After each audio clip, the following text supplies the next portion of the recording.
My name is Lynn. I was born in London. So my memories of Singapore when I first moved here include taking public buses before EasyLink cards existed. So you had to take a flimsy card, put it in a machine, and then press a button for the appropriate fare that you're supposed to pay. This was quite troublesome, and there were often about 5 people waiting behind you, and you were holding up the whole bus because you didn't know how much you're supposed to pay. I remember taking these buses back to Singapore from JB, especially I believe it was bus 170. And back in the day, these buses didn't have air conditioning, so you had to sit on a crowded bus that's hot and sweaty and stuffy as you crossed the causeway. And that was before there was TWAS, which alleviated some of the traffic. So it was not easy. I remember visiting Siloso Fort and learning about the history of Singapore during the Second World War and what happened at that time. I remember taking the old tram around Sentosa, which back then was a lot more green. There was a lot more forest.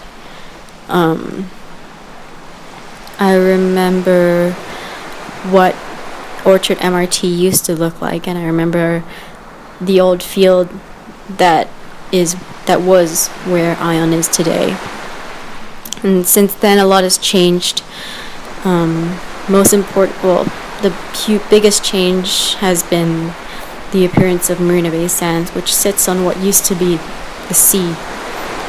Along with Marina Bay Sands, a lot of new buildings have come in and completely changed the Singapore skyline and put it on the world map, especially with Formula One and all these huge international events, and even these international brands that have come in and open up stores here.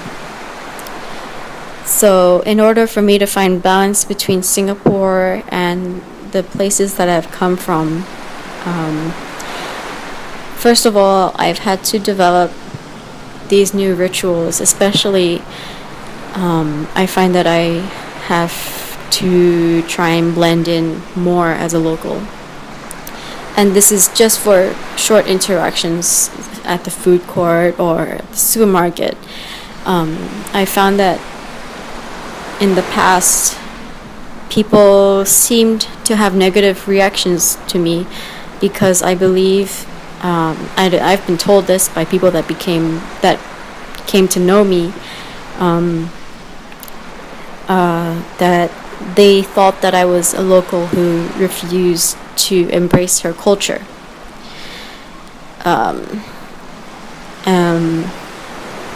So in order to counter that, I've had to order my chicken rice like a local does and tell the auntie or uncle whether or not I want it to be tapao or and I can't say takeaway because they look at me like I'm crazy. So in order to balance this, I find that I enjoy spending my time around a mixed crowd, and I like to share my culture with Singaporeans and show them that they shouldn't make judgments based on appearance. And I think that they're getting around to understanding that as more people from around Asia and overseas are settling into their country. And I think that it's great that a lot of Singaporeans that I've met have embraced this.